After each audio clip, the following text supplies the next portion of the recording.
This is a PowerPoint presentation on the life and journeys of the Apostle Paul.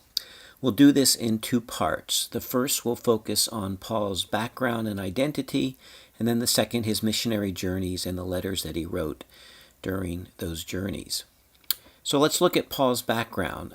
He identifies himself as a Hebrew of Hebrews, in other words, a truly faithful Jew, faithful to his heritage. Here's Philippians 3, 4, and 5. He says, if anyone else thinks he has reasons to put confidence in the flesh, in human achievement, in other words, I have more. Circumcised on the 8th day, of the people of Israel, of the tribe of Benjamin, a Hebrew of Hebrews. So Paul can cite his tribal ancestry, extremely proud of his Jewish heritage. Related to that, Paul was a Pharisee, a member of that political/religious party that was so passionate about keeping the law. He was trained under Gamaliel, one of the leading rabbis of his day. We could say he was at the top of his class at Jerusalem University. He says that in Galatians 1, 13 and 14. I was advancing in Judaism beyond many of my own age among my people and was extremely zealous for the traditions of my fathers. Against those who would accuse Paul of being a traitor, he points out that he is actually absolutely faithful to his Jewish heritage, because Christianity and Jesus are the fulfillment of Judaism. But Saul, or Paul, did not believe that at first. He was a passionate persecutor of the church. He considered Jesus to be a false Messiah, a false teacher who spread falsehood among the Jews. He viewed Christians as heretics and had a passion to rid Judaism of this disease. Probably in part based on Deuteronomy 21:23. Jesus, of course, was crucified, and Deuteronomy 21:23 says, cursed is everyone who hangs on a tree. So Saul must have assumed that Jesus was a cursed false Messiah whom God had punished with the crucifixion. We learn a lot about Saul's persecution in the book of Acts, but also he mentions it in his own letters. Here's Galatians 1, 13 and 14. For you have heard of my previous way of life in Judaism, how intensely I persecuted the church of God and tried to destroy it. Really, the first reference to this in the book of Acts is Saul's role in the stoning of Stephen. Acts tells us that those who stoned Stephen put their garments at the feet of Saul. Perhaps Saul was some kind of official witness to the event. Though Saul was a faithful Jew, another key component of his background was his Hellenistic background and education. Hellenistic refers to Greek culture and language, and so Paul was well aware of Greek culture, and so an ideal apostle to the Gentiles. He was from Tarsus in Cilicia, which is today would be in southern Turkey. He spoke and wrote well in Greek. He almost certainly knew Gentiles and Gentile ways.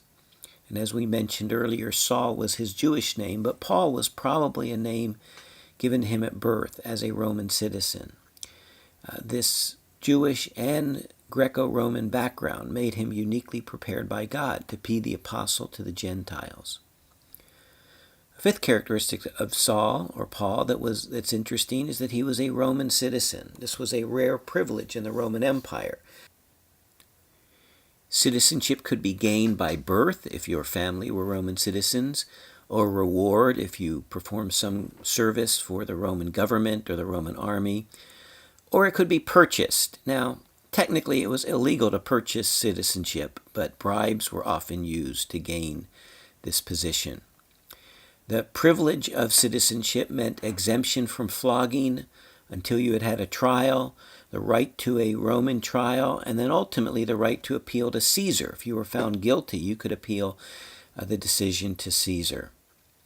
Paul several times in Acts claims that citizenship to gain some advantage or to keep from being beaten. In Acts chapter 16, in Philippi, Paul says to the officers that had arrested and beaten him, they beat us publicly without a trial, even though we are Roman citizens. In Acts 22, then, this is where Paul has been arrested in the Jerusalem temple, and the Romans are preparing to give him a flogging to make him talk. He turns to the centurion and says, "Is it legal for you to flog a Roman citizen who hasn't even been found guilty?" Of course, it was not legal. Acts 25, 9 through 11. This is Paul before Festus, the governor of Judea, Festus, who threatens to send him back to Jerusalem for trial. He appeals to Caesar. "I am now standing before Caesar's court," he says, "where I ought to be tried. I have not done any wrong to the Jews, as you yourselves know very well. I appeal to Caesar." So the right of appeal before trial or execution. All right, that's Saul or Paul's background. Let's talk about his conversion to Christianity. As we said, Saul was a persecutor of the church. He viewed the Christians as false teachers. He viewed Jesus as a false Messiah. He went house to house, Acts 8 tells us, arresting and throwing Christians into prison. He decided then to go to Damascus. There were a large Jewish population in Damascus, and so likely Christians there. He received letters from the high priest to arrest followers of Jesus, known as followers of the way. You probably know the story. Luke tells it 3 times. A bright light from heaven shined. Jesus revealed himself by saying, "Saul, Saul, why are you persecuting me?" Saul says, "Who are you, Lord?" And Jesus replies, "I am Jesus whom you are persecuting."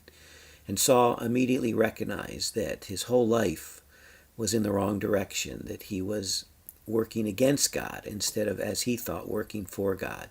His life was turned upside down. As far as the significance of the event, for Paul it was a resurrection appearance, qualifying him to be an apostle, and also it was his commission from Jesus to go out and proclaim the gospel to the Gentiles. For Luke, the author of Acts, the event is also particularly significant. In fact, he recounts it 3 times. He recounts the event itself in chapter 9, and then Paul tells the story of his conversion twice during his arrest and trial. Why is this episode so important for Luke? Well, really, it confirms that Paul is not a renegade Jew, but that he is actually faithful to his Jewish heritage. He didn't initiate this. God himself called him to be an apostle. The whole second half of the book of Acts is really demonstrating the legitimacy of Paul's ministry and confirming that he is indeed doing the work of God. He's not a traitor to his Judaism. He is actually part of the fulfillment of Judaism in the coming of Jesus the Messiah. So significant for Paul, significant for Luke, also really significant for us. I think one of the best bits of evidence for the truth of Christianity is the conversion of the Apostle Paul. It's clear historically that he was vehemently opposed to the church, that he was convinced that Christians were false teachers and that Jesus was a false Messiah. What could turn him around so radically? Something must have happened on that Damascus road. All right, that's Saul's or Paul's background and conversion. Let's talk about briefly his ministry. His commission, as we said, came from Jesus himself. It was to be the apostle or messenger to the Gentiles, to proclaim God's salvation through Jesus the Messiah to the Gentiles. His missionary philosophy was to go first to the Jews, then to the Gentiles. He would first when he entered a town, he'd go into the synagogue and preach the gospel in the synagogue. Now there were practical reasons for that. The Jews there in the synagogue would know the story of the Old Testament, and so they would understand the background to Paul's preaching. But there was another reason for that as well. For Paul, the Jews had priority. They were the people of God. They were meant to be a light of revelation to the Gentiles. So Paul is first calling out the righteous remnant, we could say, of the Jews, who are then to take the gospel to the Gentiles. So everywhere he goes, he proclaims the gospel first to the Jews. Even when they reject the message, he says, "I'm now turning to the Gentiles." But then when he gets to the next town, he does the same thing. He goes to the Jews first, then to the Gentiles, because the Jews have priority in God's plan of salvation. And that takes us to this pattern. Saul or Paul would go first to the synagogue And once he was rejected, if he was rejected by the Jews, he would then turn to the streets, turn to the marketplace, proclaiming the gospel to the Gentiles. The general response we see in the book of Acts is rejection by Israel. The majority of Jews reject the message, and many Gentiles receive the message. So Luke really wants to emphasize this side of it. It starts really in Acts chapter 13 in a place called Pisidian Antioch, where the Jews reject the message and set this pattern, and then the Gentiles there rejoice and receive the message. But really we have to be careful to say that the Jews reject the message or that Israel is rejected in the book of Acts, because that is simply not the case. Many Jews respond positively to the gospel. Remember, on the day of Pentecost, 3,000 are saved, come to Christ, respond to the gospel, the preaching of Peter.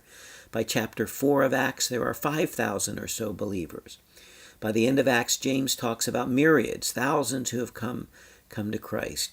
So do the Jews reject the gospel or receive the gospel? Well, the answer is both. Israel is divided. There is a righteous remnant that receives the message and a unrighteous or unfaithful majority who reject the message. So that rejection by Israel is a key theme to demonstrate why the gospel is now going to the Gentiles and the church is rapidly becoming predominantly Gentile.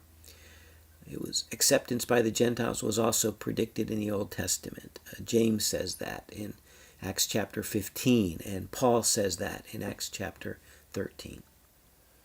The point is that all along it was part of God's plan for the Gentiles to receive the message of salvation. It was for all people everywhere, one of the key themes in Luke and Acts.